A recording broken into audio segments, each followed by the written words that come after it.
வணக்கம் and welcome to anistamillifestyle. So நாம் இன்றைக்கி என்ன பார்க்க போகிறோம் அப்படின்னா ஹாரர் சீரீஸ். நம்ம வரிசையாக நம்ம சேனலில் கோஸ்ட் ஸ்டோரி நிறைய போட்டு வந்துட்டோம், அதாவது பேய் கதைகள் நிறைய போட்டுட்டு வந்திருந்தோம். ஸோ அதில் நாம் இன்றைக்கி ஒரு பார்க்க போகிறோம். ரொம்ப நாளாக நம்ம சேனலில் வீடியோஸ் இல்லை, ஏன்னா பர்சனலாக கொஞ்சம் ப்ராப்ளம் இருந்துச்சு அப்படின்றனால நல்லா வீடியோஸ் போட முடியல. ஆனால் கண்டிப்பாக இதுக்கப்புறம் கண்டினியூஸாக நம்ம சேனலில் வீடியோஸ் வந்துக்கிட்டே இருக்கும். ஸோ அந்த மாதிரி என்ன வீடியோ போடலாம் நான் கேட்கும்போது நீங்கள் சூஸ் பண்ணது அண்ட் நீங்கள் மிஸ் பண்ணது கோஸ்ட் ஸ்டோரிஸ், அதாவது ஹாரர் ஸ்டோரிஸ் எல்லாருமே மிஸ் பண்ணுறீங்க. அது சீரீஸ் அடுத்த பார்ட் போடுங்க, அடுத்த எபிசோட் போடுங்க அப்படின்னு சொல்லிட்டு நிறைய பேர் கேட்டுகிட்டே இருந்தீங்க. ஸோ உங்களுக்காகவே எக்ஸ்க்ளூசிவாக இன்றைக்கி நாம் இந்த ஸ்டோரி போட போகிறோம். ஸோ இன்றைக்கி நம்ம பார்க்க போகிறது என்ன அப்படின்னா குச்சிசக்கே ஓனா அப்படின்னு ஜப்பானில் இருக்கிற ஒரு ஹாரர் ஸ்டோரி தான் பார்க்க போகிறோம். ஸோ இப்போ நம்ம வீடியோக்குள்ளே போகிறதுக்கு முன்னாடி நம்ம சேனலில் anistamillifestyle இருக்கீங்க, சப்ஸ்கிரைப் பண்ணலாம், சப்ஸ்கிரைப் பண்ணிக்கோங்க. அண்ட் இன்ஸ்டாகிராமில் என்ன ஃபாலோ பண்ணாதவங்க ஃபாலோ பண்ணிக்கோங்க. இப்போ நம்ம வீடியோக்குள்ளே போகலாம். நம்ம இன்றைக்கி பார்க்க போகிறது குச்சிசக்கே ஓனா அப்படின்னு ஒரு பொண்ணோட ஸ்டோரி. ஸோ அவங்க எந்த ஊரை சேர்ந்தவங்க அப்படின்னா ஜப்பான், அந்த நாட்டை சேர்ந்தவங்க.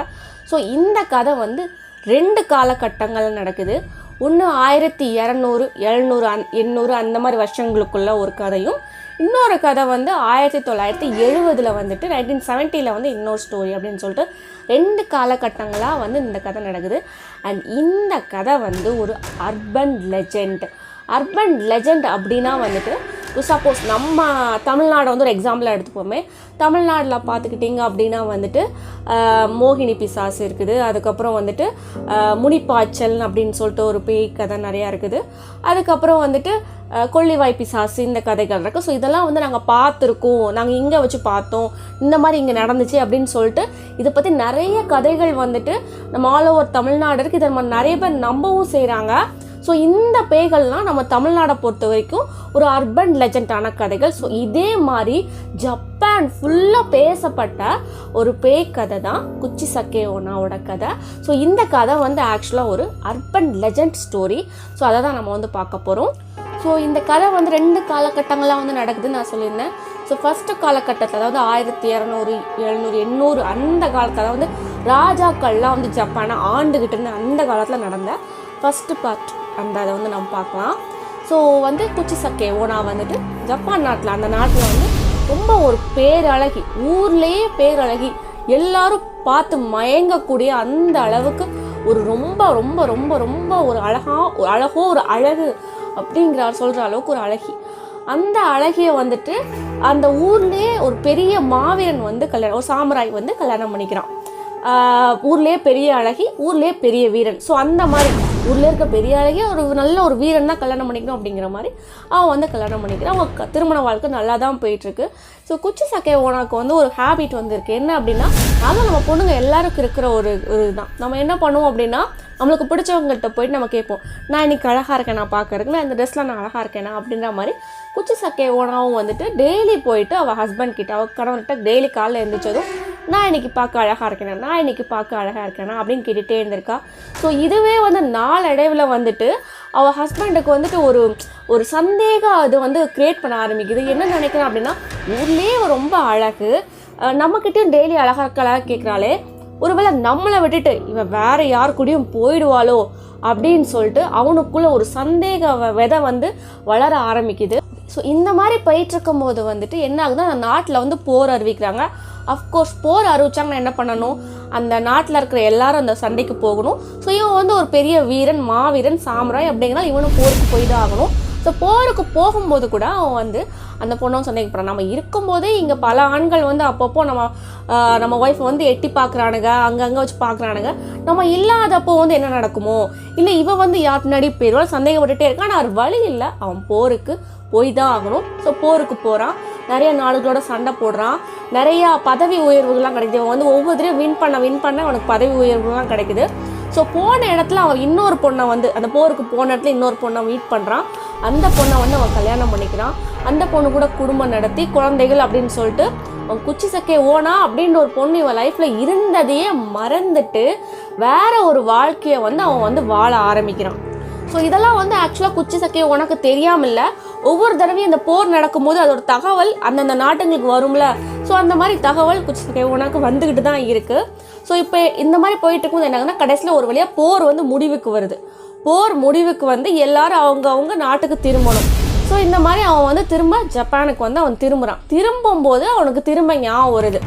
இங்கே வந்து நம்ம வந்து ஒரு பொண்ணை வந்து அப்போ தான் சாருக்கு ஞாபகமே வருது, இங்கே வந்து ஒரு பொண்ணை வந்து நம்ம கல்யாணம் பண்ணிட்டு இருந்தோமே, அவ கூட வாழ்ந்துட்டு இருந்தோமே அப்படின்னு சொல்லிட்டு அவனுக்கு ஞாபகம் வருது. ஞாபகம் வந்து அவன் என்ன பண்ணுறான், திரும்ப அவன் வீட்டை நோக்கி வந்து நடக்க ஆரம்பிக்கிறான். நம்ம வீட்டில் போய் பார்ப்போம், என்ன நடக்குது ஏது நடக்குதுன்னு போய் பார்ப்போம்.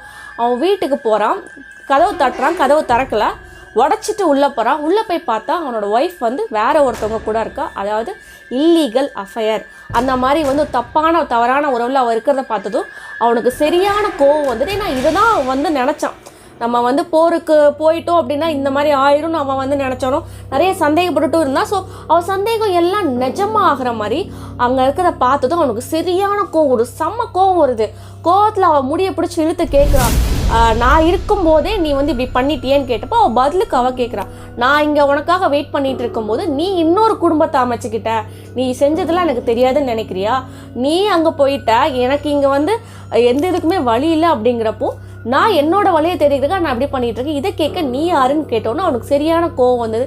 இந்த அழகை வச்சுட்டு தானே நீ வந்துட்டு இந்த ஊரில் இருக்கிற எல்லா ஆண்களையும் நீ மயக்கிற, நான் உன்னை விட மாட்டேன்னு சொல்லிட்டு பக்கத்தில் இருக்க கத்தி இருந்து அவளை குத்தி கொண்டுலான்னு நினைக்கிறான். ஆனால் பக்கத்தில் கத்தி எதுவும் கிடைக்கல. உடனே கத்திரிக்கோள் கிடைக்குது, அதை வச்சு என்ன பண்ணுறான் அப்படின்னா இந்த அழகே அவனுக்கு இல்லாமல் அழிக்கிறேன்னு சொல்லிட்டு அவள் வாயை வந்து அந்த கத்திரிக்கோள் வச்சு ஃபுல்லாக கிழிச்சு விட்டுறான்.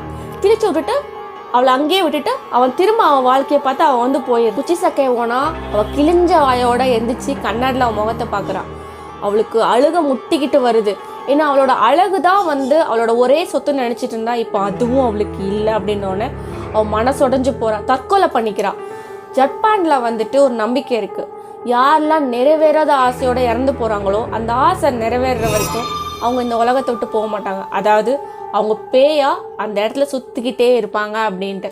ஸோ அதே மாதிரி குச்சிசக்கே ஓனாவும் பேயா மாறுறா, தேடுறா. அவள் இந்த மாதிரி அவளை ஒரு நிலைக்கு தள்ளின அவளோட ஹஸ்பண்டை தேடி போகிறா. எப்படி அவளை வந்துட்டு அவன் வந்துட்டு வாயை கிழிச்சு அவளை வந்து இந்த மாதிரி ஒரு இதுக்கு தள்ளினானோ அதே மாதிரி அவனையும் அவள் வாயை கிழிச்சு அவனை ஃபுல்லாக குத்தி அவனை கொல்றான். ஸோ இப்படி தான் ஆக்சுவலாக அந்த 1200-700 இருக்கிற அந்த ஸ்டோரியில் சொல்லியிருக்காங்க.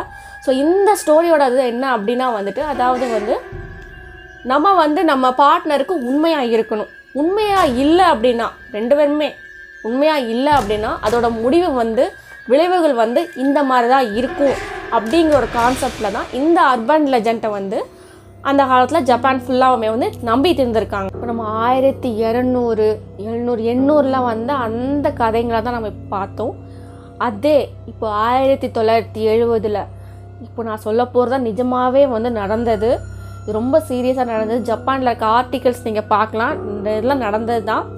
ஸோ 1970 என்ன நடந்துச்சு அப்படின்னா, ஸ்கூல் படிக்கிற டீனேஜ் பசங்க, அதாவது 11th 12th 10th படிக்கிற இந்த டீனேஜ் பசங்களாம் ஸ்கூலுக்கு போயிட்டு திரும்பி வரும்போது காணாமல் போக ஆரம்பித்தாங்க. காணாமல் போன அடுத்த நாளே பார்த்தா அவங்க டெட் பாடியாக தான் கிடச்சாங்க.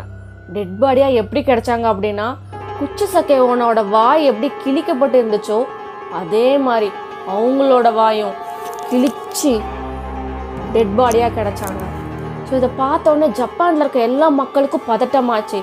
குச்சிசக்கே ஓனா திரும்பி வந்துட்டாலோ, அவள் தான் பிள்ளைங்களெல்லாம் கடத்துறாளோ அப்படின்னு சொல்லிட்டு எல்லாரும் பயந்தாங்க. கவர்மெண்ட்டு கூட பயந்துச்சு. கவர்மெண்ட்டு கூட வந்துட்டு தனியாக யாரும் வராதிங்க, எல்லோரும் சேர்ந்து வாங்க, சீக்கிரமாக வீட்டுக்கு போகுங்க, நைட்டுக்கு மேலே யாரும் ரோட்டில் வந்து நடமாடாதீங்க அப்படின்னு சொல்லிட்டு அப்போ இருந்த ஜப்பான் கவர்மெண்ட்டே குச்சிசக்கே ஓனாவை பார்த்து பயந்துச்சு. சரி, அவகிட்ட இருந்து தப்பிச்ச சில பேர் வந்து குச்சிசக்கே ஓனாவை பற்றி சில விஷயங்கள் சொன்னாங்க. அது என்ன அப்படின்னா, குச்சிசக்கே ஓனா உங்களை கொல்ல போகிறதுக்கு முன்னாடி உங்கள் முன்னாடி வந்து நிற்பா. இப்போ நம்ம கோவிடுக்கு ஒரு மாஸ்க் போடுறோம் தெரியுமா, அதே மாதிரி ஒரு மாஸ்க்கை போட்டுட்டு உங்கள் முன்னாடி வந்து நின்று நான் அழகாக இருக்கேனா அப்படின்னு கேட்பா.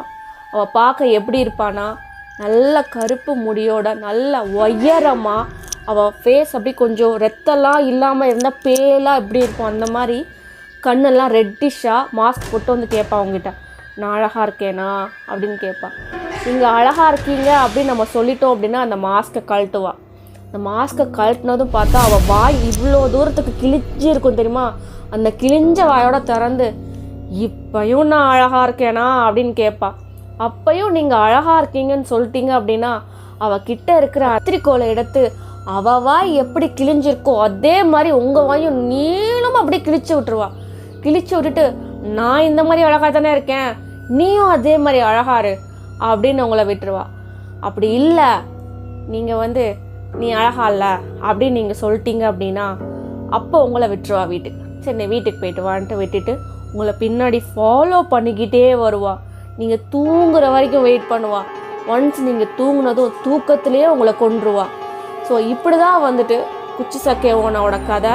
அதாவது குச்சிசக்கே ஓனா கிட்டேருந்து நாங்கள் தப்பிச்சிட்டோம், குச்சிசக்கே ஓனாவை நாங்கள் பார்த்தோம், அவள் இப்படிலாம் எங்கள்கிட்ட கேட்டா அப்படின்னு சொல்லிட்டு குச்சிசக்கே ஓனாவை பார்த்த நிறைய பேர் சொன்ன கதைகள் இந்த மாதிரி தான் இருந்துச்சு. அண்ட் இப்போ நான் சொல்கிறது எதுவுமே போய் கிடையாது. இது எல்லாமே 1970 ஜப்பானில் நடந்தது. இப்போயுமே கூட அங்கே இருக்கிற நிறைய பேர் குச்சிசக்கே ஓனா அப்படிங்கிற அந்த பேயோட பேரை கேட்டால் பயப்பட தான் செய்வாங்க.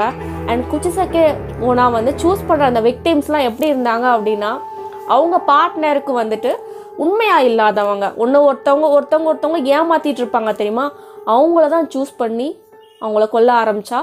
ஸோ இது நிஜமாகவே நடந்தது இப்போ நான் சொல்கிறது எல்லாமே. ஸோ இதான் குச்சிசக்கே ஓனாவோட ஸ்டோரி. ஸோ இந்த ஸ்டோரியோட கான்செப்ட் என்ன அப்படின்னா, நாம் யாருக்கும் துரோகம் பண்ணக்கூடாது அப்படிங்கிறது தான் இதோட கான்செப்ட். மற்றபடி குச்சிசக்கே ஓனா கொள்வாங்க. சரி நம்ம துரோகம் பண்ண தான் கொல்ல போகிறாங்க, நம்ம துரோகம் பண்ணக்கூடாது அப்படிங்கிற கான்செப்ட். அண்ட் ஜப்பானில் இருக்க நிறைய பேரண்ட்ஸ் சின்ன பசங்களாக இருக்கும் போதே நீ இந்த மாதிரி மற்றவங்களை ஏமாற்றக்கூடாது, துரோகம் பண்ணக்கூடாதுன்னு சொல்லி தான் வளர்த்துவாங்களாம். அண்ட் கூடவே எதுவும் சொல்லுவாங்க, அப்படி பண்ணால் குச்சிசக்கே ஓனா உன்னை கொன்றுவா அப்படின்னு சொல்லி சொல்லுவாங்களாம். ஸோ இது ஜப்பானில் இருக்க ஒரு நார்மலான ஒரு கான்செப்ட். நம்ம ஊரில் நம்ம சொல்லணும், நைட் தனியாக போகாத உன்னை முனி அடிச்சிடும் அப்படின்னு சொல்லி சொல்கிறாங்களா, காற்று கருப்பு அடிச்சிருங்கிறாங்க சொல்கிறாங்களா, அதே மாதிரி தான் இதுவும். எல்லாமே ஒரு நல்ல விஷயம். நைட் தனியாக போனால் எதாவது பிரச்சனை வரும்னா நம்ம ஊரில் இதை சொல்கிறாங்க. அதே மாதிரி அவங்க ஊரில் யாருக்கும் துரோகம் பண்ணக்கூடாதுன்றிருக்கு அதை சொல்கிறாங்க. ஸோ இது ஒரு நல்ல விஷயம் தான் என்னை பொறுத்த வரைக்கும். ஒரு கெட்ட விஷயம்னாலும் இது நல்ல விஷயம் அப்படின்னு நான் சொல்லுவேன். அண்ட் ஸோ இந்த வீடியோ கண்டிப்பாக உங்களுக்கு பிடிச்சிருக்கும். பிடிச்சிருந்தா மறக்காமல் நம்ம சேனல் அனிஸ்டமில்லிஃபைஸ்டைல் சப்ஸ்கிரைப் பண்ணிக்கோங்க, லைக் பண்ணுங்கள், உங்கள் ஃப்ரெண்ட்ஸ் எல்லாருக்கும் ஷேர் பண்ணுங்கள். அண்ட் இன்ஸ்டாகிராமில் என்ன ஃபாலோ பண்ணாதாங்க ஃபாலோ பண்ணிக்கோங்க. ஸோ இன்றைக்கி வீடியோ அவ்வளோதான். தேங்க்யூ.